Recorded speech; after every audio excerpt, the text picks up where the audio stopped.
නමෝ තස්ස භගවතෝ අරහතෝ සම්මා සම්බුද්දස්ස නමෝ තස්ස භගවතෝ අරහතෝ සම්මා සම්බුද්දස්ස නමෝ තස්ස භගවතෝ අරහතෝ සම්මා සම්බුද්දස්ස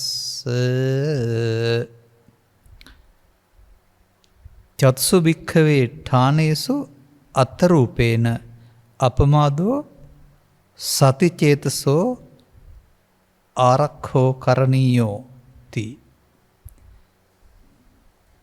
ධර්මානුශාසනාවෙහි සදහැවර අනුග්‍රහක දායකත්ව දරන්නා වූ පින්නතුන් ප්‍රමුඛ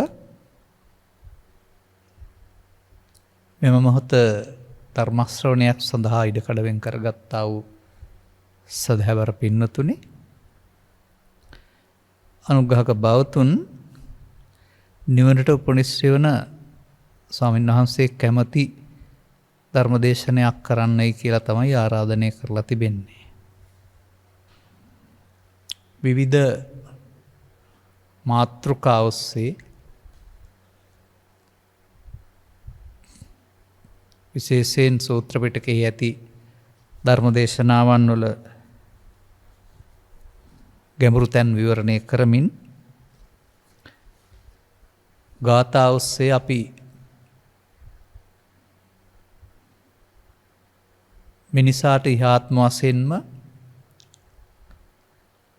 දුකින් මිදී ජීවත් වීමට මඟ විවර කරගන්න ආකාරය පිළිබඳව කරුණු පැහැදිලි කරමින් සිටිනවා. මේවා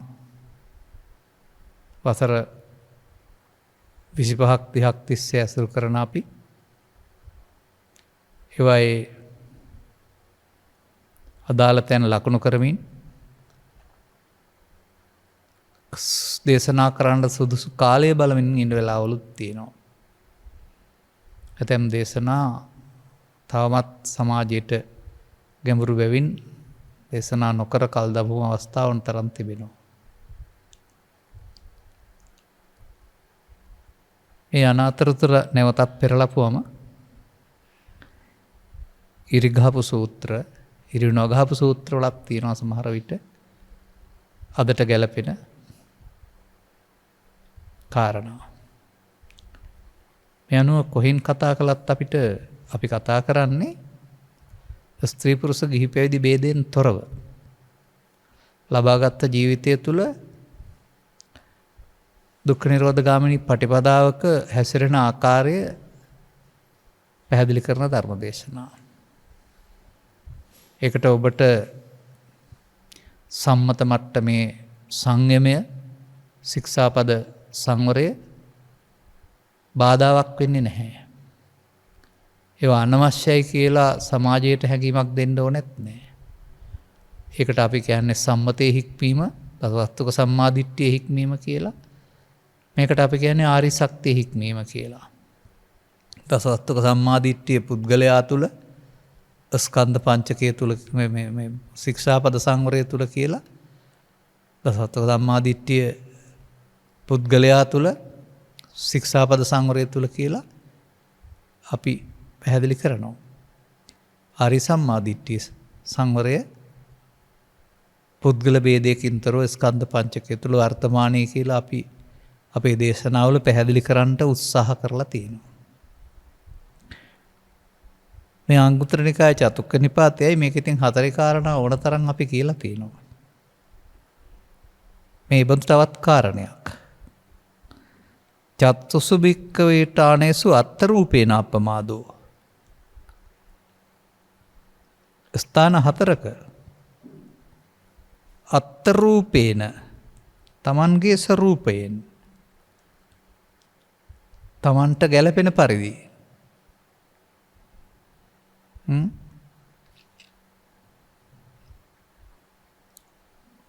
අප්‍රමාදෝ සතිචේතසෝ, අප්‍රමාදව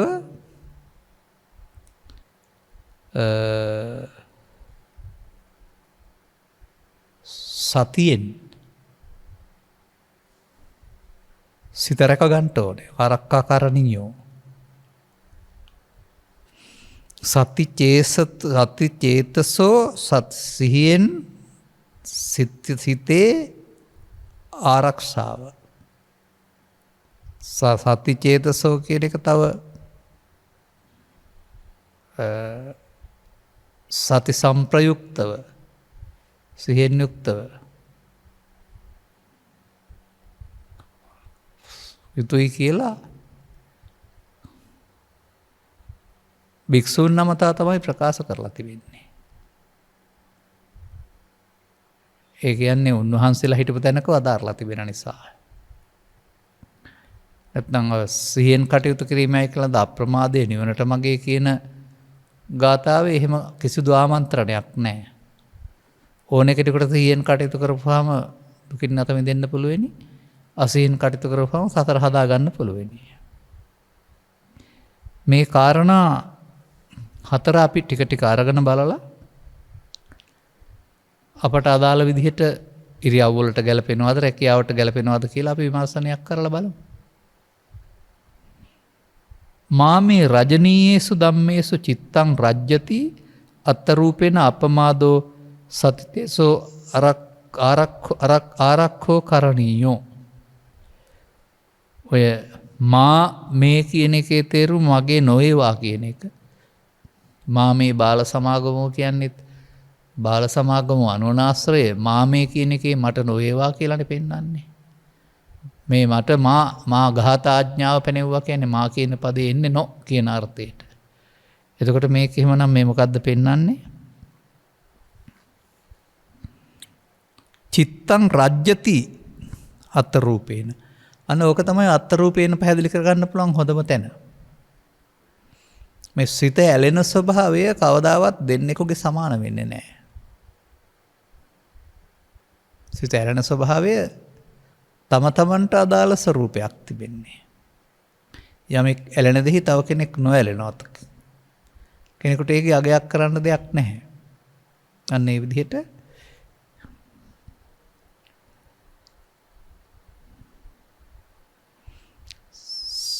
සිතෙහි ඇලීමට කරුණවන දහම්හි මගේ සිත නොඇලේවායි. තමහට නිසැටියෙන් අප්‍රමාදවීව සම්ප්‍රයුක්තව චිත්තයාගේ ආරක්ෂාව සලසා ගත යුතුය. සිත ඇලීමට කරුණු දහමක් මගේ සිත නොඇලේවායි. දැන් මේකෙදී සිත කොයි ආකාරයේද ක්‍රියාත්මක වෙන්නේ කියලා බලන්න වෙනවා. සිත කියලා නිකම්ම කීවට හරියන්නේ නැහැනේ. ඇලෙන කරුණ කෙරෙහි සිත ඇලෙන්නේ ඇසෙන් කනෙන් නාසයෙන් දිවෙන් කයෙන් සිතින් දොරවල් හයෙන්ම. එතකොට අපි ඒකට කියනවා ඇලෙනවයි කියන එකේ තේරුම ලෝභ කරනවා, බැඳෙනවා, මුලා වෙනවා කියන එක. ඒක දැන් මේ බණ අහන්න ඉස්පෙර ඔබට වෙලා තියෙන දෙයක්. සසුනේ පැවිදින භික්ෂූන්ටත් වෙලා තියෙන දෙයක් ඊට පෙර. හැමෝටම මේ ලෝකේ ජීවත් වෙනකොට මේ ඇලෙන ස්වභාවයට පත්වීම ස්වභාවයෙන් සිදුවෙන දෙයක්. ඒ ඇලෙන ස්වභාවයට පත්වීම ප්‍රමාදී දෙයක්. මිනිසුන් අතරින් සිදුවෙන. දැන් මේ ඇලෙන ස්වභාවයට පත්වීම වර්තමානයේදී තමන් ඇලුණු යම්තාක් ප්‍රමාණයක් ඇද්ද අඩු වැඩි වශයෙන් අන්න අර එසට කනට නාසයට දිවට කයට හමු වෙන කාරණා නිසා ඉපදිද්දී චක්කු විඤ්ඤාණය, සෝත විඤ්ඤාණය, ගාන විඤ්ඤාණය, જીවහා විඤ්ඤාණය, කාය විඤ්ඤාණය සහ මනෝ විඤ්ඤාණය මේ අතීත ඇල්ම උපදිනවා. තමන් හදාගත්ත එක. අන්න ඒක තමයි මේ පෙන්වන්නේ අත්ත රූපේන. තමන්ට අයිති ස්වરૂපයෙන් තමයි මේ ඇලීම පවතින්නේ. ඉතින් මේ ඇලීම පවත්තන්න ගියොත්, ඇලීමට එකතු වෙන්න ගියොත් එසේනම් ඉතින් කෙස් බෑවට හරි පාත්‍රේ පාවිච්චි කරයට ඇඳුම් මාරු කළාට හරි වෙනසක් වෙලා නැහැ. ආයෙත් පරණ ස්වභාවයටමයි යන්නේ. ඒ කියන්නේ ප්‍රමාද විහරණයමයි සිදු වෙන්නේ. එහෙම අප විසින් හදාගත්ත ප්‍රමාද විහරණයකින් දොරවල්ටම 6ටම අදාළ රූප කාම, ශබ්ද කාම, ගන්ධ කාම, රස කාම, පොට්ටබ්බ කාම, ධම්ම කාම කියලා නැත්නම් රූප තණ්හා, ශබ්ද තණ්හා කියලා බාහිර දේවල් බාහිරයේ තිබුණත් ඒවට අදාළ ඇලීමක් අපේ හිතේ ජනිත කරගනිමින් අපි ඒවා සමග ආසක්ත වුණ බව. බණ තේරෙන්න පෙර එහෙම වෙලා අපි හදාගත්ත නිගමනයක් තිබෙන බව අපට වැටහෙන්න ඕන. දැන් ඔන්න දොරවල් 6ෙදිම ලෝභයේදී සතිමත් වෙන්න කියලා තියෙනවා. ඔය ඇලීම කියන්නේ ඒකනේ. අර පුරුදු පරිදි නොඇලේවායි ප්‍රාර්ථනා කර කර ඉන්න කියලා නේ ඔය කියන්නේ, මතක තියාගන්න. නොඇල්ම සුදුසුය. ඇල්මෙන් සිත ආරක්ෂා කරගත යුතුය. අන්න සිහියෙන් කරන්න ඕන දේ. ඇල්ම සඳහා සිහිය ඕන නෑ. ස්වභාවයෙන්ම තමන් එතෙන්ටපත් වෙනවා. රති විරති දැන් වෙන්වීම.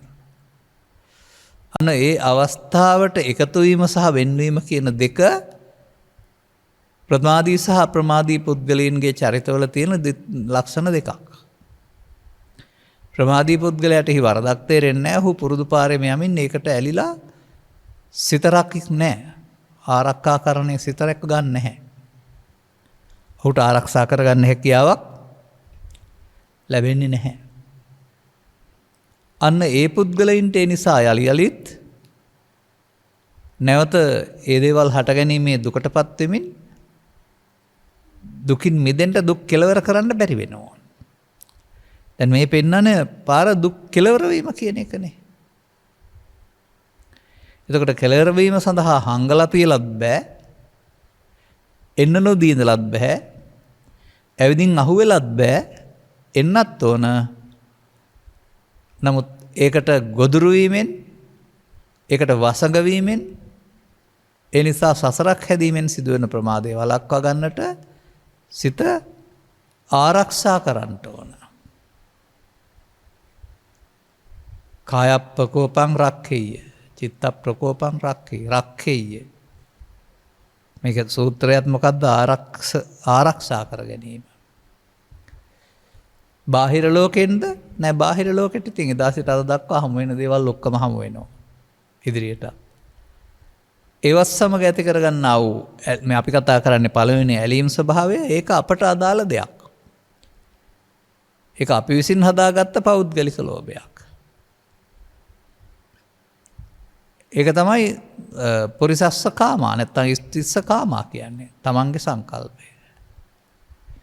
එයයි තමන්ට බන්ධනය ඇති කරන්නේ, එයයි තමන්ව සතර ගෙන යන්නේ. එය ඒ මොහොතේදීම තමයි ඒට ඇලී සසර හදන එකෙන් වැළකීම සඳහා සිත ආරක්ෂා කරගන්න ඕනේ. කොහොමද? සති සම්ප්‍රයුක්ත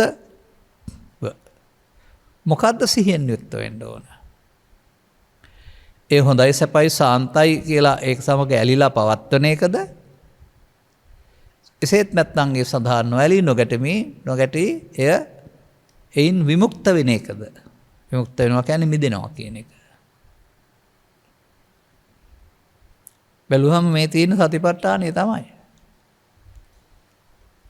දැන් මේක ලෝභ මූලික චිත්තයේදී ඒ උපදින දොරවල් හයේදී ලෝභ වසඟ නොවෙන්නට.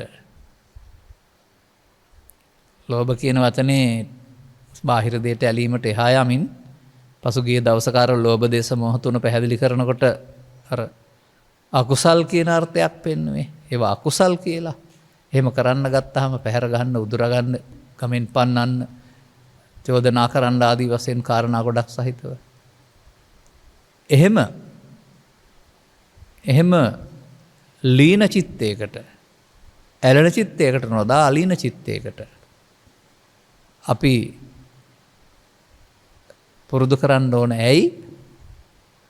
තථාගතයන් වහන්සේ වදාරලා තිබෙනවා ආස්වාදයේ ආදීනවයක් තිබෙනවා. ආස්වාදයේ වින්දොස් සතරට බැඳෙනවා. බැඳුනොත් නැවත උපදින්න වෙනවා. ඒ නිසා ආස්වාදයේ තිබෙන්නා වූ ආදීනව දන්න පුද්ගලයා නිස්සරණ හේවත් ආස්වාදයෙන් මිදෙන්න ඒ මොහොතේදී පෙර පරිදි ඇලීමෙන් නොගන්නට දරණ වීරිය සති ධම්මවිචේ විරය එහෙමත් ගන්න පුළුවනි. අන්න අපි සතියෙන් සිත ඒක සඳහා ඇලිලා සතර හදන එකෙන් ගලවා ගන්නට සිත පරිස්සම් කර ගන්න ඕනේ. ඒක තමයි මේ පෙන්වන්නේ. චිත්තයාගේ ආරක්ෂාව කළ යුතුය. තමන්ට අදාළ ලෝභය මතුවීමේදී අනුන්ගේ ලෝභයක් නෙමෙයි. තමන් හදාගත්ත පෞද්ගලික කාරණයකදී. දෙක මාමේ දෝසනීයේසු ධම්මේසු චිත්තං දුස්සීති අතරූපේන අපමාදෝ සතිචේතසෝ ආරක්කෝ කරණීයෝ. ඔන්න තව ස්වරූපයක් ආවා. දෝසනීයේසු ධම්මේසු චිත්තං දුස්සතිති. දැන් ඇලීමට එහා යනවා. ඊළඟට ද්වේෂයට කරුණු කාරණා කෙරෙහි මගේ සිත දූෂිත නොවේවායි. අර පෙන්නන්නේ දුස්සතිති.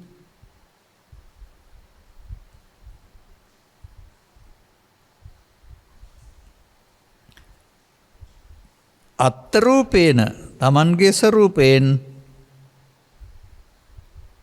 අප්‍රමාදය අප්‍රමාද වී ස්මෘති සම්පයුක්ත චිත්තයාගේ ආරක්ෂාව කළ යුතුය.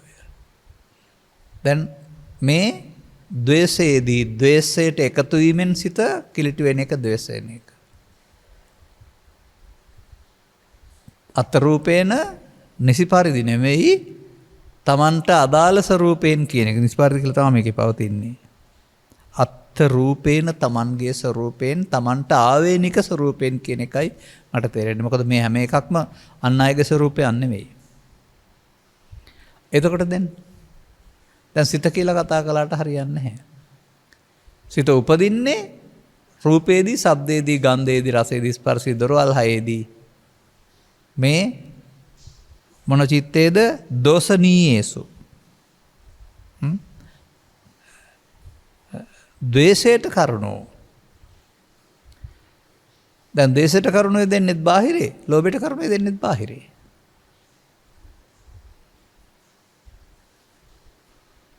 ඉතින් වර්තමාන සමාජය පොඩ්ඩක් බලන්න. සිදුවෙන සිදුවීම් නිසා කලබලයට නොසන්සුන්කමට පත් වෙන අය ආවේගශීලී ප්‍රකාශ කොතරම් කරනවද මාධ්‍ය ඉස්සරහා.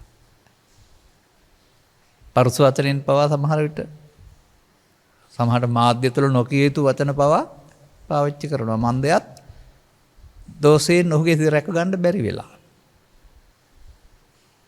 මේක මාධ්‍ය තුළ කියන්න හොඳ නෑ. මේක තාත්තෙක් අම්මෙක් වශයෙන් මම පාවිච්චි කරන්න හොඳ නෑ ආදී වශයෙන් ඒවා අමතක වෙලා ගිහින් දෝෂයෙන් මොසපත් වෙලා සිත රැක ගන්න බැරි වෙලා අහු වෙනවා.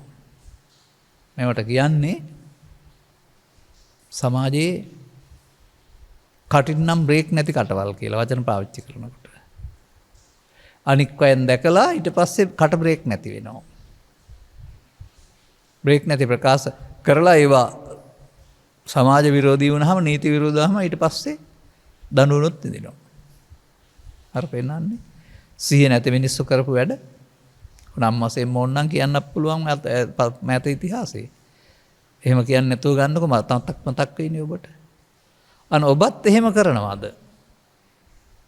බාහිර කාරණයක් නිසා, ඇසේ කනේ නාසයේ දිවේ කයට ගැටෙන කාරණයක් නිසා ඔබේ චිත්තාභ්‍යන්තරයේ සකස් කරගෙන තිබෙන්නා වූ, මුල් කොටගෙන තිබෙන්නා වූ, පාදක කොටගෙන තිබෙන්නා වූ, රෝපණය කරගෙන තිබෙන්නා වූ මේ ද්වේෂ ස්වභාවය මතුවලා එනවා. ඒක බාහිර ලෝකේ තියෙන එකක් නෙවෙයි, ඔබේ තිබෙන එකක්. දැන් මුසපත් වෙනවද යටපත් වෙනවද? එහෙනම් සිහියක් නැහැ. ඇහෙත් කනෙත් නාසෙත් දිවෙත් කයෙත් මේ ව්‍යාපාද විතර්කයේ උපදින්නට කරුණු දෙන්න පුළුවන්. අවදි වූ තැන් පටන් නින්දට යනතුරු. ඒකට අහු වෙලා ප්‍රතික්‍රියා දක්වලා අමාරු වැටෙන්න හිරේ යන්න ඉතින් කරදරයක් නැහැ. නමුත් රැක ගන්න සති සම්පජාන්නයෙන්. ඒට එකතු වීම සතිය නෙවෙයි මමත්වයෙන් ගැනීමක්. ඒට එකතු වීමෙන් බලවත් වෙනවා සහ ඒට එකතු නොවීමෙන් තුනී කරගන්න පුළුවන් වෙනවා. ක්‍රමික ප්‍රතිපදාවක් මුල්තොලින් ඒ පිළිබඳ වදයෙන් මිදෙන්න පුළුවන් වෙනවා. කියන අවබෝධය තුළ මේ කාරණය කරන්න ඕන. නොඇලේවායි දූෂිත නොවෙන්නට තමන්ට රුචිපර සැතියෙන් තමන් දන්නා හැටියෙන් තමන්ට තිබෙන අඩු වැඩි හැටියෙන් සිහියෙන් යුක්තව හිත ද්වේෂයෙන් මුසපත් වෙන නොදී පරිස්සම් කරගන්න ඕන. දැන් මේ මොකද්ද කියන්නේ? මම නම් දකින්නේ මේකයි. uppannam ව්‍යාපාද විතක්කං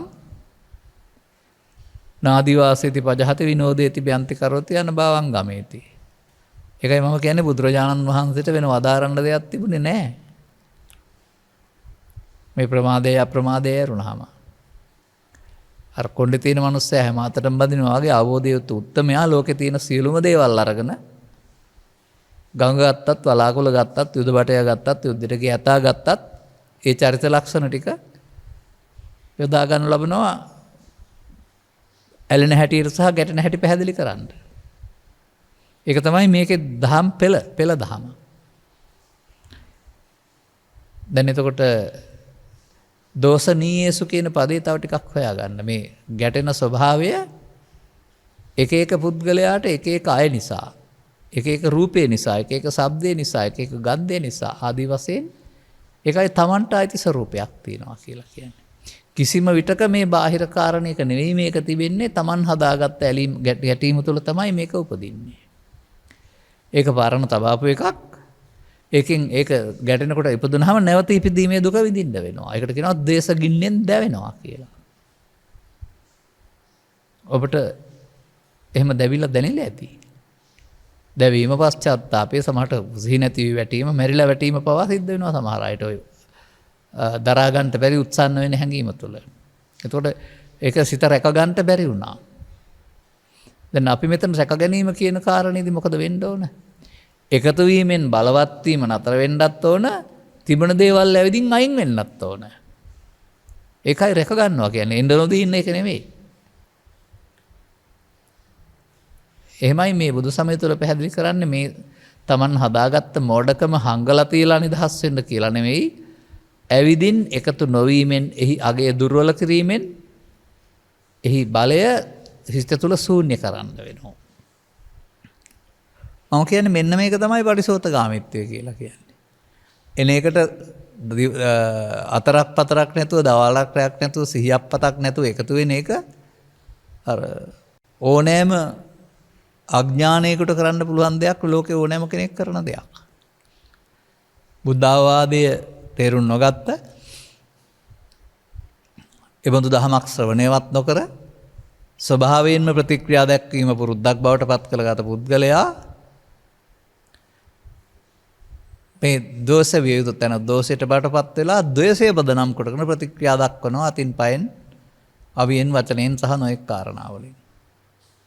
සංසිඳන මාර්ගයේද යන්නේ නැහැ.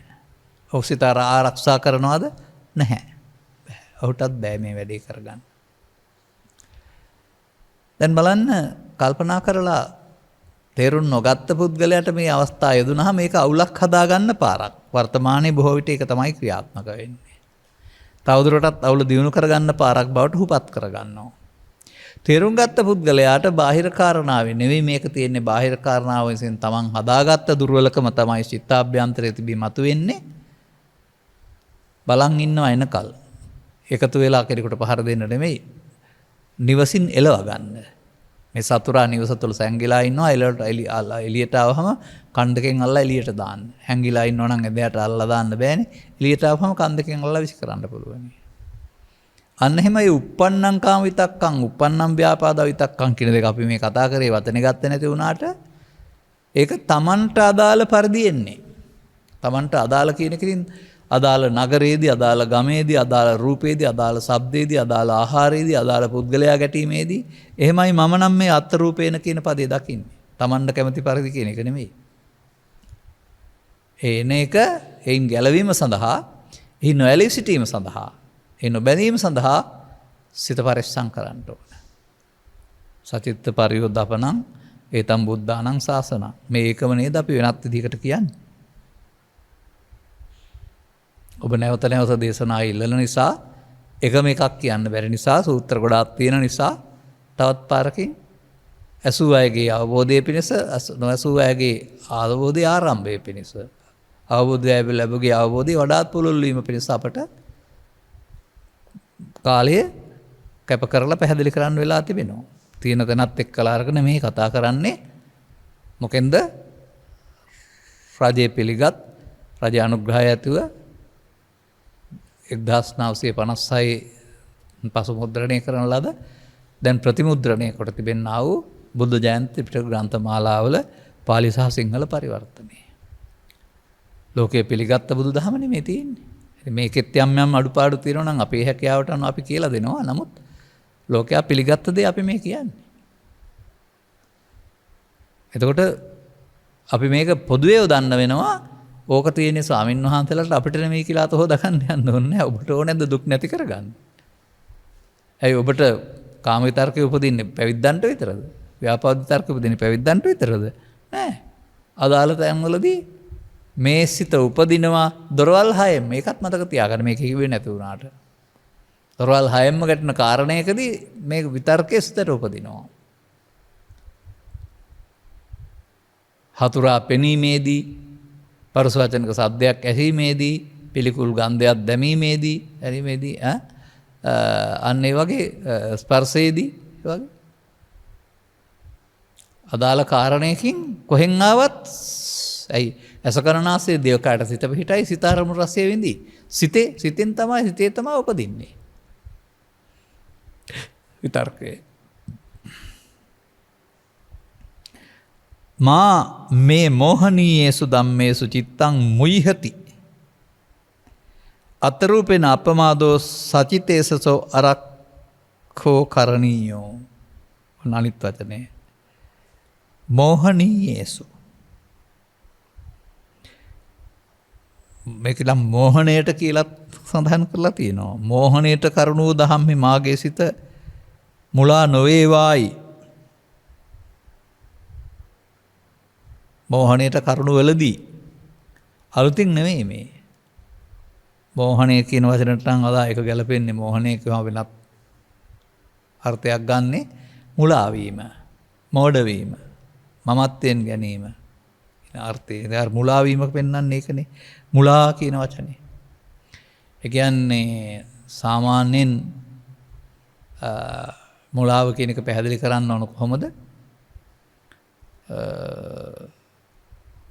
මිරිඟුව දුටු මුවෙක් වගේ. මිරිඟුව දුටු මුවා වතුර හැමෙන්න යනවා. අන්න ඒ වගේ ඒ බාහිර කාරණා නිසා Tamanගේ හිතට එන එකෙහි හතුරෙක් මිතුරෙක් ගණ්ඩ දෙයක්, ඇලෙන්න ගැටෙන්න දෙයක් තියෙනවා කියන එක තමයි මමත්වයෙන් ගැනීම තමයි මුලාවීම කියලා කියන්නේ එතන. ඉතින් මේක අපි සතු නැත්තම් පෘථග්ජන පුද්ගලයා සතු උපන්ගෙයි දෝෂයක්. මේ ලෝකෙට බැඳිලා ලෝකෙත් එක්කලා සටන් කරන එක නැත්තම් ලෝකෙත් සමග ගැටුම් ඇති කරගන්න එක පෘථග්ජන පුද්ගලයා සතු උපන්ගෙයි දෝෂයක්. ඔහුට තේරෙන්නේ නැහැ මේවා කාරණා සමග ඇලීමෙන් ගැටීමෙන් අදාළ ගැටෙන්න තැනක් ඔහු හදා ගන්නවායි කියලා. ඒක Tamanගේ ආයතනයක් බව. නැවත නැවත භාවිතා කිරීම බලවත් වුණ දේ චිත්තාභ්‍යන්තරයේ හේතු වශයෙන් තිබෙන නිසා මතුවේ බාහිර කාරණාවලදී මතුවෙන බව. දැන් මේක ලෝභ මූලය, දේශ මූලය, මෝහ මූලය කියලා ගන්න වෙනවා. මුලා වීම. එතකොට උදේ පටන් රාත්‍රිය වනතුරු නින්දට යනතුරු Tamanගේ වැඩ නවත්තලා මේක දිහා බලන් ඉන්න කියලා නැහැම මේකේ නෑ. Tamanගේ වැඩ කරන් යන්න වෙනවා. ඒවටම බාධාවක් තමයි මේ විතර්ක ඉපදිලා හිත වෙන පැත්තකට හරවලා නොසන්සුන් කරන එක රාජකාරීටත් බාධාවක්. ඒ වරද ලෝකේ තියෙන දෙයක් නෙමෙයි. තමන් හදාගත්ත චිත්තාභ්‍යන්තරයේ එන්න ගැටෙන්න බාහිර කාරණා සාධක හමුවීමක් විතරයි. මේක වදයක්කට ගත්ත පුද්ගලයා මේක නොඇවිත්තින්න අරමුණින් මග ඇර සිඳීම සඳහා ක්‍රම පාවිච්චි කරනවා. ගමෙන් බැහැර යාම, රටින් බැහැර යාම, නැත්නම් වනාන්තරයකට වී අදාළ කරුණු නොගැටී සිටීම. මේ පෙන්වන මූණ දීමේදී එහෙම නෙවෙයි. බාහිර කාරණා ලෝකේ හමු වුණාවයි තමන්ගේ චිත්තාභ්‍යන්තරයේ තමන්ට පේනවා එනකොට මෙන්න මගේ ඇතුලේ තිබුණ මෝඩකම. මෝඩකම පාදක කොටගෙන තීරණ ගන්නවද? මෝඩකමට යන්න කියනවද? අන්න සති සම්පජඤ්ඤ වෙන්න ඕන. මෝඩකම පාදක කොටගෙන තීරණ ගන්න නෙමෙයි මෝඩකමට යන්න කියන්න. මුලා වෙන ධර්මයන්හිදී ඇසේ කනේ නාසයේ දිවේ කයේ සිතේ අවස්ථා හයේදීම දැන් ප්‍රායෝගිකව අත්හදා බලන්න ඕන. තම තමන්ට අදාළ සීමාවන් තුළ තමන්ගේ මේ සීමාව ගෙදරද, තමන්ගේ මේ සීමාව ආයතනයේද, තමන්ගේ මේ සීමාව මහමගද, තමන්ගේ මේ සීමාව ස්වාමි ස්වභාවයේදීද, සේක ස්වභාවයේදීද, අනදෙන නිලධාරියෙක් වශයෙන්ද ඉතින් බලන්න වෙනවා. ඒ අදාළ පුද්ගලයින් නීත්‍යානුකූල නොවී විනයානුකූල නොවී කටයුතු කිරීමේදී නීතියට විනයට අනුව කටයුතු කිරීම වෙනම කරුණක්. ඔවුන් සමග පවතිනා වූ පෞද්ගලික අමනාපකමක් හෝ අවස්ථාවක් යොදාගෙන ඔවුන් රැකියාවෙන් නිරපන්ට හෝ ස්ථාන මාරු දාන්න හෝ යම්කිසි අභූත චෝදනා කළොත් දැන් එතකොට Taman මෝහය පාවිච්චි කළා, ලෝභය පාවිච්චි කළා, ද්වේෂය පාවිච්චි කළා නැත්නම් අගතියට ගියා. අගති ගමනානි. මේවා පුරුදු කරලා තියෙන දේවල් සමාජයේ. දැන් අවශ්‍ය වෙන්නේ Taman මේකට පුරුදු කරලා තිබෙනවා නේද, මේක හොඳ නෑ නේද කියලා තේරුම් අරගෙන එයට එකතු නොවෙන්නට. ආපු දෙය එකතු වුණොත් අනාගතයක් හදා නිම වෙනවා. ආපු දෙයට එකතු නොවුනොත් එයාට අපි පිළිගත්තේ නැති නිසා මල් මාලා දාලා හොඳයි සපයි සාන්තයි කියලා එයාට අකුලගෙන යන්න වෙනවා. කාටද? කාම විතර්කයට, ව්‍යාපාද විතර්කයට. පිළි නොගැනීමට නාදිවාසීති කියලා කියනවා. පිළිගැනීමට අදිවාසීති කියලා කියනවා. මේ හතුරාව අපි පිළිගන්නේ නැත්නම් තමයි අපිට මේ කියන කටයුත්ත කරන්න පුළුවන්කමක් තිබෙන්නේ. තව එකක් තියෙනවා. මාමේ මදනීයේසු ධම්මේසු චිත්තං මජ්ජතිති අත රූපේන අපමාදෝ සතිචේතසා ආරක්ඛෝ කරණීයෝ. තව එකක් තියෙනවා එතකොට. මදනීයේසු. මදය. මත්වීම. ආරෝග්‍ය මදය, යොබ්බන මදය. මේ පෙන්නන්නේ. මත්වීමට, මමත්වයෙන් ගැනීමට, මදයට පත්වීමට නැත්නම් ඔය වගේ කාරණා. ඒ අවස්ථාවන්හිදී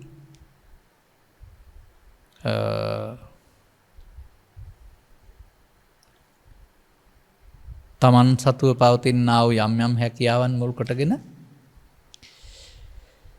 ධනයෙන්, කුලයෙන්, නිලයෙන්, බලයෙන් තව මොකුත් කාරණාවලින් ආභරණයක් බවට පත් කරගෙන මත් වෙනවා.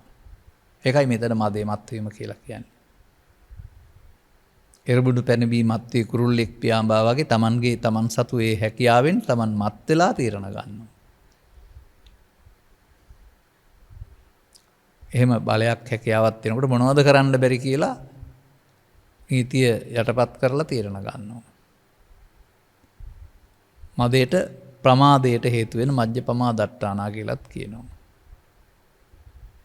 එතකොට මේ කතා කරන කාරණා ලෝභයෙන් මත්වීම, දේශයෙන් මත්වීම, මෝහයෙන් මත්වීම, මානෙන් මත්වීම කියන එහෙම ගන්නත් පුළුවන්. දැන් මේක තේරුම් ගත්ත කෙනාට මොනවද කරන්න පුළුවන්? අවදි වූ තැන් පටන් Tamanගේ වැඩ කරන්න පුළුවන්. Tamanට අදාළ ආයතනය තුළ ඒක වෙනම කාර්යයක්. ඒ පිළිබඳ කිසිදු බාධකයක් පනවලා නැහැ. යහපත් මට්ටමේ කාරණා. ඒ තමන්ට අදාළ ශේස්ත්‍රය තුලමයි ඇසෙන් සිත, කනෙන් සිත, නාසයෙන් සිත, දිවෙන් සිත ආදී වශයෙන් මේ දොරවල් හයට හමු වෙන බලනකොට පහළ වෙන සිත විසින් ඒවට අදාළ තමන්ගේ චිත්තාභ්‍යන්තරයේ තිබෙනා වූ ගති ලක්ෂණ මතු කරලා දීලා ඒවයි මෙහෙවීමෙන් අදාළ පැත්තට ඇදගෙන යන්න කියලා උගන්වන්නේ.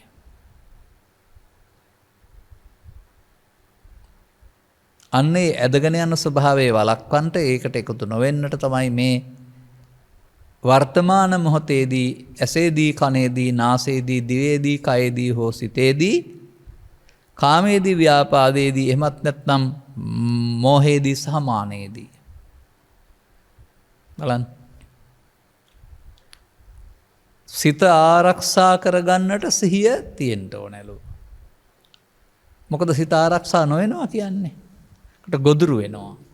ගොදුරු වෙලා තීරණය ගන්නවා. එතකොට සිත ආරක්ෂා වුණේ නැහැ. එතකොට සිත පෙරදුනා, ලෝභය, ද්වේෂය, මෝහය, මානය ඉස්සර වුණා. ඒගොල්ලෝ තමයි තීරණය ගන්නෙ. ඒ ඔබ තුල සිදුවෙන කාරණාවක්. දැන් මෙන්න මෙතෙන්ට මේ කාරණාවට එකතු නොවෙන්න, මේ කාරණාවෙන් බැහැර වෙන්නට අවශ්‍ය කාරණයකට නේද මේ පෙන්වලා තිබෙන්නේ. මේ ස්මෘති සම්පයුක්ත චිත්තයාගේ ආරක්ෂාව සලසා ගන්න ඕන. සිතෙන් යුක්ත වෙලා සිත මේවට වසඟ වී දුරදිග නොයා යුතුයයි. සිත ආරක්ෂා කරගන්න ඕන. මේ තමයි බුදු සමය තුළ ප්‍රතිපදාව. ආරම්භ කරලා පවත්වාගෙන ගොස් නිමාව දක්වා වෙනත් ප්‍රතිපදාවක්. අර අය ප්‍රතිපදාව වෙනුවට මේ ප්‍රතිපදාවට කය ප්‍රතිපදාව කියනවා. කය නැත්තම් වැය. එතකොට ඔබ සියුම් දැනුමකට එන්න ඕන මේක අය වෙන්නේ එකතු වීමෙන් පැවැත්වීමෙන්. එතකොට එකතු වීමට පැවැත්වීමට ගියාම එතනින් අයින් වෙන්නේ සතිය. එතකොට රජා විතර්කය ඔහු විසින් මෙහෙවනු ලබනවා. ඔහුට ඇති බලය දුර්වල කිරීමේදී රජා නැත්තම් පාලකයා වෙන්නේ සති සම්පජඤ්ඤය.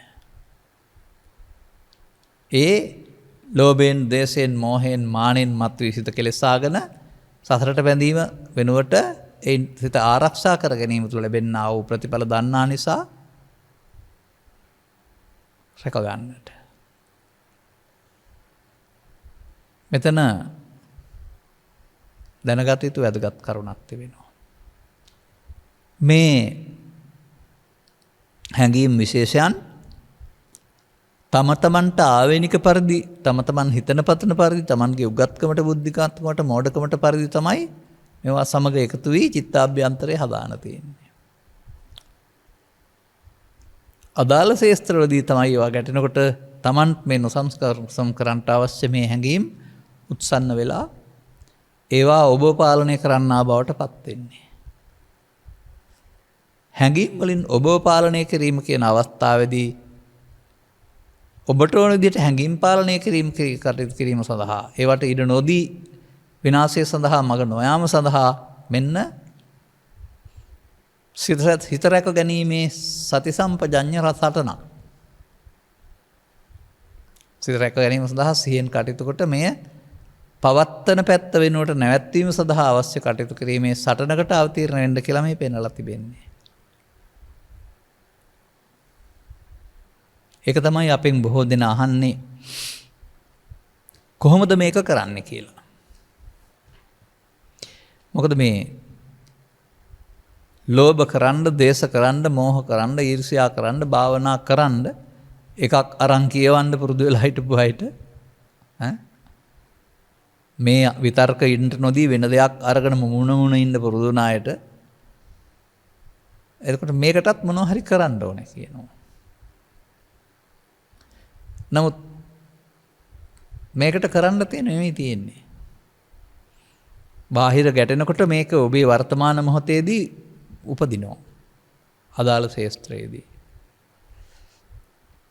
ඔබ ඒකට පුරුදු කරලා තියෙනවා එකතු වීමෙන් පවත්වාගෙන යන අවුල් ඇති කරගන්න ස්වභාවය. ඒක තමයි ඔබේ පුරුද්ද. මේ පුරුද්දට තැනක් දෙන්නේ නැති වෙන්න තමයි බුදුන් වහන්සේ හඳුන්වා දෙන්නා වූ මේ සති සම්පජඤ්ඤය ඕන වෙන්නේ. මේක මෙතනින් අවුල් කරගෙන තවදුරටත් දුරදිග ගෙනියන්න නෙමෙයි මේ මෙතනින් සංසිඳවා ගන්න. උපසමය සඳහා අන්න කරන්න ඕන දේ උපසමය සඳහා කටයුතු කරන එක. සංසිඳීම සඳහා. දැන් මේකේ කොහොමද පෙන්වන්නේ? ප්‍රධාන වශයෙන් පෙන්වන්නේ සිත.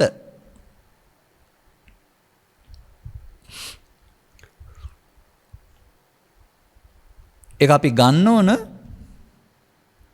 ගන්න ඕන ඇසෙන් උපන්, කනෙන් උපන්, නාසයෙන් උපන්, දියෙන් උපන්, සිතෙන් උපන් කියන ආකාරයෙන් උපදින ආකාරය. කොහොම ඉපදුනත් සිත. වෙනම හඳුනා ගැනීමේදී ලෝභයේදී එක ආකාරයකට එකතු නොවීමෙන් පවත්තා, ද්වේෂයේදී තවත් ආකාරයකට, මෝහයේදී තවත් ආකාරයකට, මානෙදී තවත් ආකාරයකට කියන වෙනත් හතරකින් තමයි උපදින්නේ. හැම මොහොතටම අර ගැලුම් කරුවා යොදා ගන්න ඕන. එන ඔය ගිලෙන තැන්වල පිහිනුම් කරුවන් යොදාන ඉන්නේ දීකෙමුදුම් කරා. එතකොට ඔහු බලන් ඉන්නවා. පිහිනුම් කරුවෙක් වගේ නෙවෙයි ඉන්නේ ඔහු ඉන්නවා. නමුත් අසරණයා නැත්තම් ගෝධරූප පුද්ගලයා කොහොම ගිලුණත් ඔහු ගලව ගන්න ඕන. ගලව ගන්න පුද්ගලයා හතුවා කීම ඒකයි. අන්න ඒ වගේ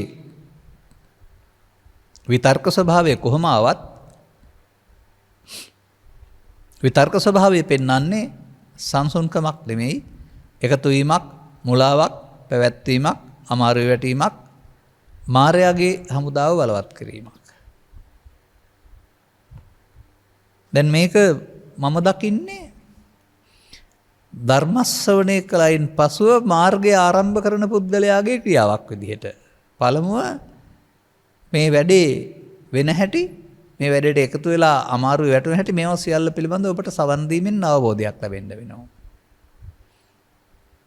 අනතුරුව පරණ පාරේ යන්නේ නැතුව අලුත් පාරක යමින් සටනකින් මේ සතුරු සමුදාව චිත්තාභ්‍යන්තරේ දුර්වල කර ගොස් පරාජයට පත් වෙන්නට ඕන.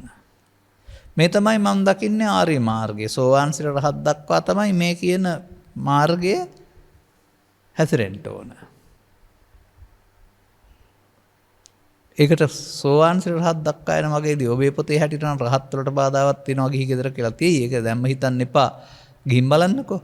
නමුත් අනිත් කාරණාවේදී හැමෝටම තියෙන්නේ මේ විතර්කයට මුසපත් නොවි සිත ආරක්ෂා කරගනිමින් ඒ බැහැර වී යන ආකාරයේ කටයුතු කරන්න. තවත් ටිකක් අපි හොයාගන්න බලමු මොනවද මේකේ ප්‍රතිඵල කියලා. යතෝචකෝ භික්ඛවේ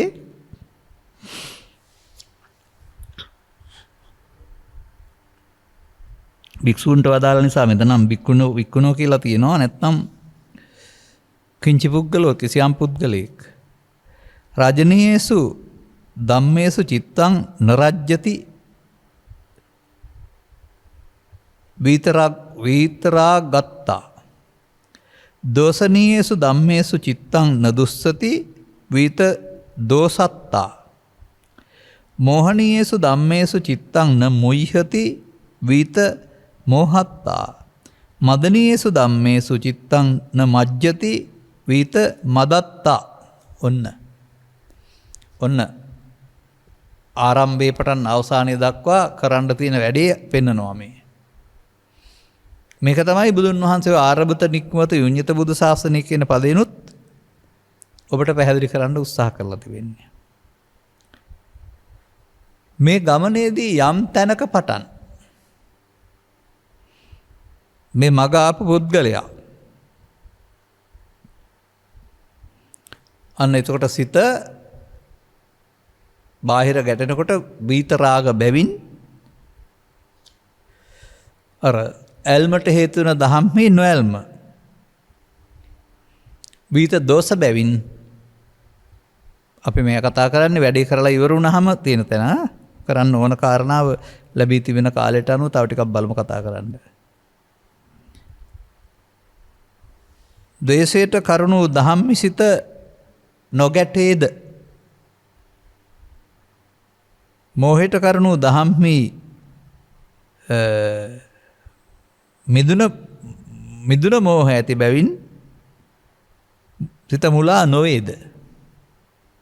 මදයට කරුණු දහම්හි ඉවත් කළ මදය ඇති බැවින් සිත මදයටපත් නොවේද? ඔන්න ප්‍රතිඵලය. මෙතෙන්ද හදපුහම ඊට පස්සේ ප්‍රතිඵලයක් තියෙනවා මේකේ. දැන් මෙන්න මේ ටික තමයි මේ මාර්ගය. තේරුම් මනසා තේරුම් ගත්තයින් පසුව මෙන්න මේ කොටස අනුගමනය කරන එක, මේ ක්‍රියාවට නගන එක තමයි අර දින 7ක් සහ අවුරුදු 7ක් ඇතුළත කරන්න කියලා තියෙන්නේ. එවිට ඔබ ඉගෙන ගත්ත පෙළේ නම් තියෙන්නේ කාමරාග ව්‍යාපාද තුනීම විනාශයම ඔස්සේ මේක සිදු වෙන බව. එතකොට මෙන්න මේ විදිහට තමන් වෙනුවෙන් තමන්ට යමක් කරන්න තිබෙනවා. ඒකට එන්ට නොදී බෑ, මගෑර සිට බෑ, වෙනත් දෙයක් අරගෙන මගෑර සිට බෑ. ස්වභාවිකව මුහුණ දීලා, නොබියව මුහුණ දීලා, ඒවට යටත් වෙන්නේ නැතුව, ඒවට මුසපත් වෙන්නේ නැතුව, ඒව නිසා පරාජයටපත් වෙන්නේ නැතුව, ඒවා පරාජය කිරීමේ සිහියෙන් යුක්තව තමන්ගේ කටයුතු කරගෙන යන්න. එය කාගෙන් හරි අහලා දැනගන්න ඕන එකක්. ඒ ඕන කෙනෙකුට කියන එක හරි ලේසියි. නමුත් අනුගමනයේදී මීට වඩා බලවත් පැත්තක් තිබෙන නිසා ඒවා බලවත් වෙලා ඔබට තර්ජනය කරනවා. මේ සතිය යොදලා සිහිය පරිස්සම් කරගන්න එක වෙනුවට අර සාමාන්‍යයෙන් ඔය කේන්ති ආපු පුද්ගලයෙක්, ද්වේෂෙන් මත් වුණ පුද්ගලයෙක් සංසුන් වුණාම හොඳයි. එතෙක් මේ හැඟීම තුලනේ කරන්නේ. එතකොට අල්ලාගත්තත් අත් දෙකින් 4 දිනක් අල්ලන් හිටියත් ඇදගෙන යන්න හදන්නේ අර අවුලටමයි. ගහලම දිනන්න, තර්ක කරලම දිනන්න, පරාජය කරලම දිනන්න. අනේ විදිහට අපිව ඒ පැත්තට මෙහෙවන බලය අපි ශක්තිමත් කරගෙන ඇති බැවින් අපි ඒවට ඉඩ දුන්නාම අපිව වදයටපත් වෙනවා. ඒ නිසා ඒවයින් නැති කරන පීඩනය මහත් වදයක් බවට පත් වුණත් දුක් විඳිමින් චිත්තාභ්‍යන්තරය එයින් පුරවාලන්න නැතුව හිස් කරන්නට තමයි මේ සතිමත් වෙන්න කියලා පෙන්නලා තිබෙන්නේ. දැන් බලන්න, කායද මේකට පෙන්නලා තිබෙන්නේ? සිත.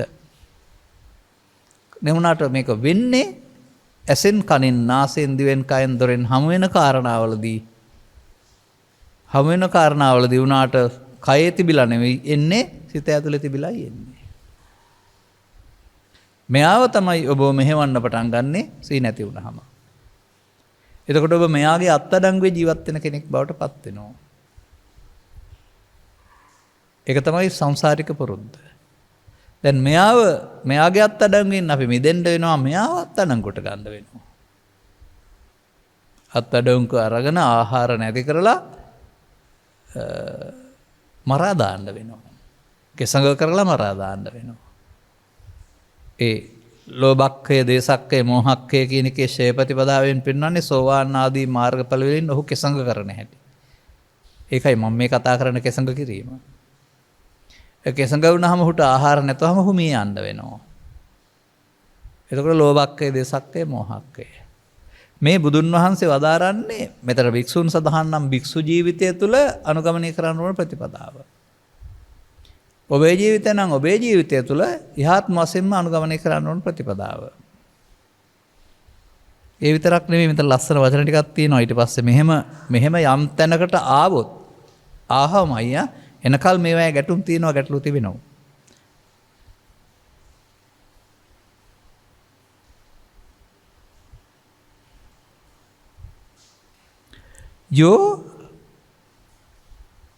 සෝ නච්ඡම්බති න කම්පති න වේදේති න සන්තාසං ආපජ්ජති නචපනස්ස සමන වචන හේතුපි ගච්ඡන්තිති. ඔන්න මේක කළොත් ප්‍රතිඵලය තියෙන හැටි පැහැදිලි කරලා තිබෙනවා.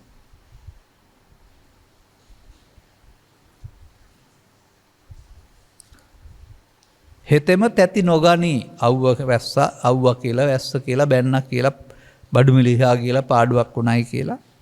නොසැලේ කම්පති සිත නොසැන්සුල් වෙන්නේ නැහැ. නොවෙවුලයි සන්ත්‍රාසයට පත් නොවෙයි. සන්තස්ස කියලා සන්තස්ස යෝජනං සන්ත්‍රාසයට වෙහෙසට පත් වන තැනට යොදුණු දිගයි කියන්නේ. තවන් එහාටත් පෙන්ලා තියෙනවා අර සමන වචන හේතුපි කියන වචනෙන් පෙන්වලා තිබෙනවා. එදා නම් මේක වළංගු වෙලා තිබෙන්නේ අනිකුත් ආගමික ශාස්ත්‍රවරුන්ගේ චෝදනා නැත්නම් අභියෝගවලට. ඒ බඳු වචන වලට රැවටිලා ආපහු මිසදිටුවටපත් වෙන්නෙත් නැහැ. ඒක හරි කියලා යන්නේ නැහැ. අපේ සමාජයේ උපතින් බෞද්ධ වෙලා ඊට පස්සේ ටික දවසකට පස්සේ ඔක අතෑරලා ගියා ඉන්නේ.